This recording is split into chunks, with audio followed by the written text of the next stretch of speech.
Good evening and welcome to Ideas Cafe. Today we focus on politics of Mount Kenya University, where next year we'll be doing our annual elections for the MKUSA. And today I'm joined by two guests who are vying for the Deputy President docket. They're going to introduce themselves and we'll take it from there. Karibuni sana. We can start with you. My name is Jacinta Kariuki, or JK. I'm a second year in the School of Computing and Informatics. The course is Bachelor of Information Science, ICT option, and I'm vying for the Vice Presidential docket. Very well. Thank you for the chance. My name is Lilian Mwangi. I'm from the School of Social Sciences, Department of Development Studies, and I'm doing Bachelor's in Development Studies. I'm also in my second year, and I'm glad to be called upon the interview. Yes. Just before I continue, maybe I just inform our viewers and the rest of the comrades. We had also Rosie, we had invited her, and she did not turn up for the interview. So I don't know why she did not turn up for the interview. Maybe she doesn't have anything that she wants to show or tell the comrades that she wants to tell the comrades she will do for them. I am not sure. She should communicate at least for us and tell us why she never showed up for the interview. Moving on. So Jacinta, let me start with you. Why do you want to vie for the VP seat? Yet there are very many other dockets. It's Lilian. Yes. Yeah, Lilian. Yes. Thank you for the question. The main reason why I want to vie for the Vice President, I think since I wanted to join campus, that is after my Form 4. I always asked my friends who were in campus, how do one join politics in campus? And they used to tell me it's a very hectic thing. So because you don't know the idea, so I was like, okay, let me just keep it cool and maybe observe what happens. And then when I joined MKU, that is back in 2015, I joined in politics and I saw how it maneuvers. And the reason why I started, kindly repeat your question, kindly. Okay, my question was, why are you vying for the DP docket? Okay. Yeah. Oh, sorry. The reason why I'm vying for the DP docket is because, as I've told you earlier, I'm doing a degree in development studies, and basically it is talking more of leadership skills, and that is what you're learning every day in our classes. And that's why I found it is fit for me to join in, because when you're given an opportunity, you don't wait it to be brought to you. You take it by force, and you grab it when it is there. It's for my chance for me to vie for the Vice President seat. For the same question, maybe I can pass it to you and you tell us why you want the docket of Vice President. Thank you. When I received the letter to join Mount Kenya University back last year, I saw at the back of the invitation letter that they offer accommodation services. So I went and I googled in the internet, and the rooms and the hostels, good, they were so attractive. But when I got admitted, it was not the same case. So I still live in the hostels, and the Vice President docket, the main function or the main role of the VP is accommodation, apart from the health facilities and being the custodian of the MKUSA Constitution. And having lived there until now, I know the many problems that people face, because sometimes you may not know. So that's why I desired to be in the office of the VP, so that I can change the lives of the people who live inside the school. To our next question. The previous VP, Honorable Casti, has done successful events in the previous regime that were directed to the ladies and the women in the university, and also others for leadership. So what do you think she did not do that you're going to do as a VP? Okay, thank you for the question. Casti is now leaving the office, and as you have said, she has done a lot of things, but I still believe there are some which were not done, especially in the accommodation department.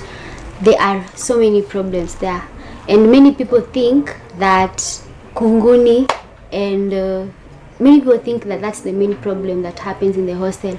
But as per now, I can say the main issue there is like, I can challenge you to go there in the kitchen and ask for a jerrycan of water, 5 liters, if they will not give you, simply because they don't have any place that they can store clean water. Meaning, if there's no water in the tap, they cook using borehole water, which is ikona chumvi, and then they mix with milk.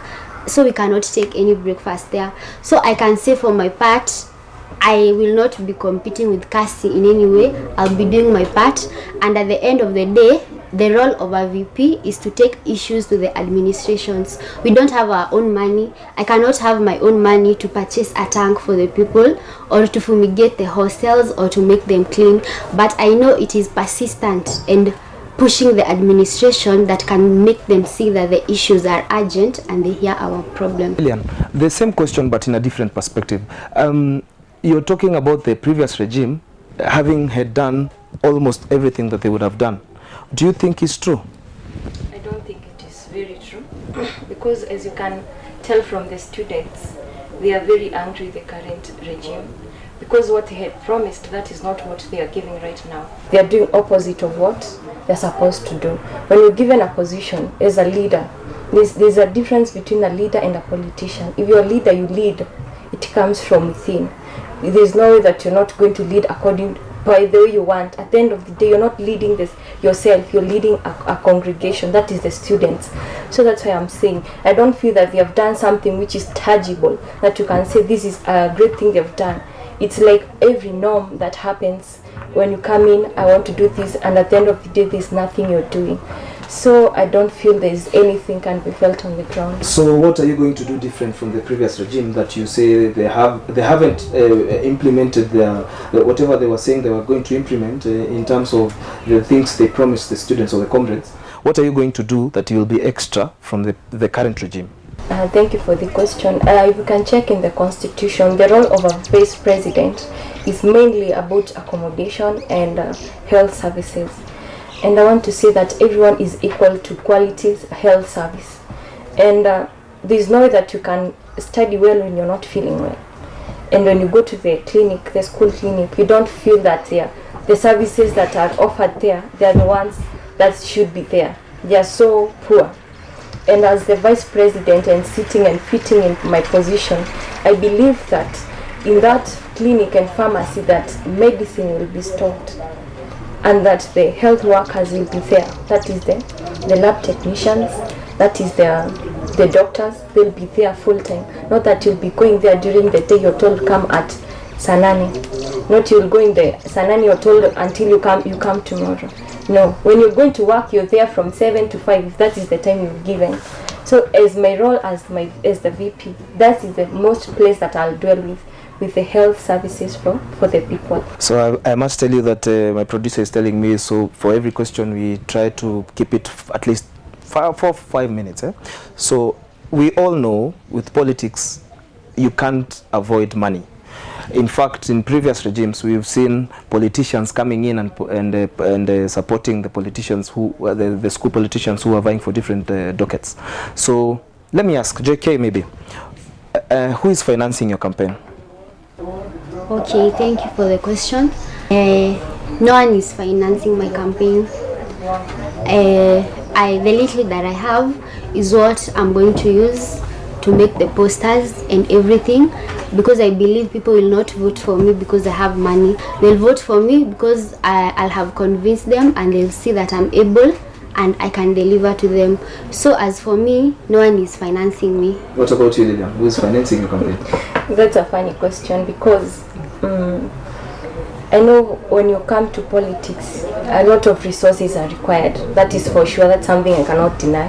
When it comes to the posters, you're holding meetings and you can't bring people into a table and tell them mnakula meza. So you have to show something. So personally on my side, I am financing myself. Yes. Okay, very well. Thank you very much, listeners. That has been our first part. We are going for a short break. Please keep the comments coming. Ideas Cafe YouTube, Ideas Cafe Facebook, Ideas Cafe Twitter, Ideas Cafe Instagram. See you in a bit. Mount Kenya University congratulates and extends a warm welcome to all government-sponsored students who have been selected by the Kenya Universities and Colleges Central Placement Service to join the largest private university in the region. And welcome back to Ideas Cafe. Today our guests have been the aspirants for the deputy president docket next year, January, the last Friday of January, where the comrades of Mount Kenya University will be choosing their leaders for different dockets. And we had, of course, for those who are not with us from the beginning, we had JK on my first left, and on the far end we had Lillian. So I'm going to ask them. There have been cases of depression within the school, whereby you get students killing themselves just because of things like relationships. Maybe ameachwa na bwanake ama ameachwa na chali yake, bwana in quotes, ama the vice versa. As a vice president, we've seen from the previous regime, Madam Casti trying to bring in motivational speakers to talk to them and try to encourage them to quit the trend that had been going on for a very long time. So what are you going to do about it to make sure that we don't have such cases on a regular basis? We can start maybe with UJK. Okay, thank you for the question. It's true there have been cases of suicide because of relationship, and most of them are because of breakups. So I can say, as a VP, I will enable the student to be able to understand the process of healing from a heartbreak, because the moment that it's done, it's done. So I'll be able to call forums and make them understand, because most of them don't know. The first step of healing from a heartbreak, because if you heal, that's when you avoid the suicide, is denial. That is the point that you don't believe that that boyfriend or that girlfriend has left. The second step is anger. That is when you're so angry at that person, you just see him and feel so bad. The third step is regret. You regret being with that person, you regret dating that person, and the last step is letting go. So unless you've gone through the 4 steps, you cannot be able to overcome that thing. And we will have peer counselors, because it's someone might feel that I cannot go to the counselor of the school because she does not understand these things. So we will have peer counselors, so that when you have that problem, you'll be taken through the steps and you'll be able to heal and go on. Lillian, on the same case of depression, what is your input? That is a very key point, and it is also very depressing on our part, even as parents.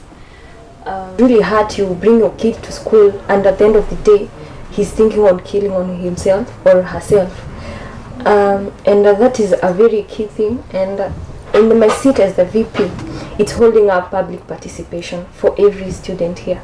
They come in, they tell out their problems and bring a relevant person, not just bringing any kind of person, somebody they can relate with, not like bringing, because he's a famous counselor, you bring him to them. No, you bring them somebody they can relate with, when they will not fear when they are talking out their issues. But mostly when you have a public participation through the comrades, you can heal together, because I'll come air out my problems, he will come air out his problems, and within that you're going to see maybe mine they're not deep as his, and from their discussions you're going to learn that it is a healing process in itself when you open up, because when you communicate, when you start talking, you start healing from the inside, because somebody is there to listen to you. And when we mobilize the comrades to come together and come in and give their suggestions, it should be like an open forum. You come out your views, and I think that will be the best way to heal the depression side. One of the key issues, or one of the key point outs in the Mkusa constitution, as you pointed out earlier, is health, is matters to do with health and accommodation. I think it's you who said it. Now, I want to know, there have been complaints from the students in terms of the health center that we have there. You find that students say when you go there, you're just given, you're just written up a note telling you to take medicine, but when you go to the pharmacy that is just right opposite the pharmacy, you're given specific medicine. In terms of there are no broad medication for students here who get sick, so they are referred to level 5 hospital. So what are you going to facilitate or to do to better that for the students? We can start with you, JK. I myself have gone there, and the first thing that happens, even before you're sent there, you wait for too long. And then when finally you go to see the doctor, there is no medicine. So I can say there is no way we can be able to learn and go to class when you're not well. And it is our right as comrades to be given medicine, because you have paid for it, you have paid for school fees. So I can say that I will liaise with the dean and the health committee to offer medicine into that pharmacy, so that even if it won't be too much, but at least when you go there, because you go there for health facilities or you go there to be treated by the doctor, you don't get referred to Thika level 5 because you could have just gone there direct. And we are comrades and we have paid for it. This is a private institution, so it's our right. They should do it. Lilian. If we check even in the Kenyan government, health has been the key agenda of the government, and also it is a key to my side. When you see there are no medicine, you ask yourself, when you pay your school fees, what does it cater for? Because you're in a private institution and the quality should match its status. Because it is an international university, it is known everywhere. Why does it not provide quality medicine? So you're going to settle with the management that deals with the health sector. You go sit them down, you show them, I'm going to show them the importance of having medicine in the school. Even when our medical students, it should be like a place where they should go and do their practicals, somewhere they feel they can relate with a hospital, not just a clinic. It needs to be a hospital, because we're in a private institution and we cost a lot of money, and that money needs to be placed where it's supposed to be. Good. Yeah. Okay, so where do you see yourself in the next 5 years in terms of politics? And maybe we can start from you, Lilian. That's a very nice question. My always dream is to join politics. In the next 5 years, first of all, I'm going to back to my village, of course, and duplicate what I've learned.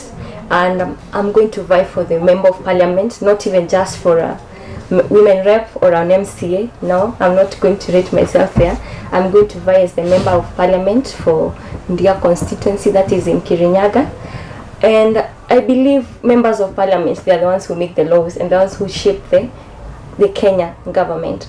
So I believe with my knowledge and my position that I'm going to take. And we are sure you will. We wish you the best. What about you? Thank you. In the next 5 years, first of all, I come from Nairobi. So in the next 5 years, I see myself working in the county government of Nairobi. It doesn't matter if I'll be maybe I can go for, my main aim is to work in the county government as a minister. I don't have to be known or be the woman rep, but I just want to serve the people of Nairobi County in the office of the county government. So it's all about service and it's all about politics. I'm going to give them each 2 minutes list so that Muombe Kura, your camera is that, camera 2, just face it, starting with JK. Hello comrades, I'm JK. I'm vying for vice president and I'm asking for your support so that we'll be able to win this thing. I believe that I will deliver and I will serve you, because it's all about service and it's all about comradeship. Thank you very much. Very well. Thank you. My name is Lilian Mwangi and I want to ask for your support. I have many ideas which I know they are going to be of benefit to you. But if you don't support me, my ideas will always be my ideas. So I'm kindly asking that you support me as your vice president come next year, and I believe that I'm going to bring the change that you need. I don't want to be the one who will be making all the information that the one who will be delegating. I'll also be I'll be involving you to come on board and tell me what are your needs so that you can work together. I don't want it to be a one-man ship thing. Thank you for the opportunity. So that has been it. Ideas Cafe will always never fail you. So the next show, we have had 2 of our contestants, that's Lilian and JK. The next show we are going to look for the other 2, 3, or we just call them in so that they can tell us and give us their manifesto or what they think about the production of the comrades, what they think the comrades who are there did and what they think they can do better. It has been real. My name is Itumbi Kevin Karaya, and yes, follow us and like, subscribe, share across all social media platforms. It is Ideas Cafe, Twitter, Ideas Cafe, Instagram, Ideas Cafe, YouTube, Ideas Cafe, Facebook. Until next time, see you.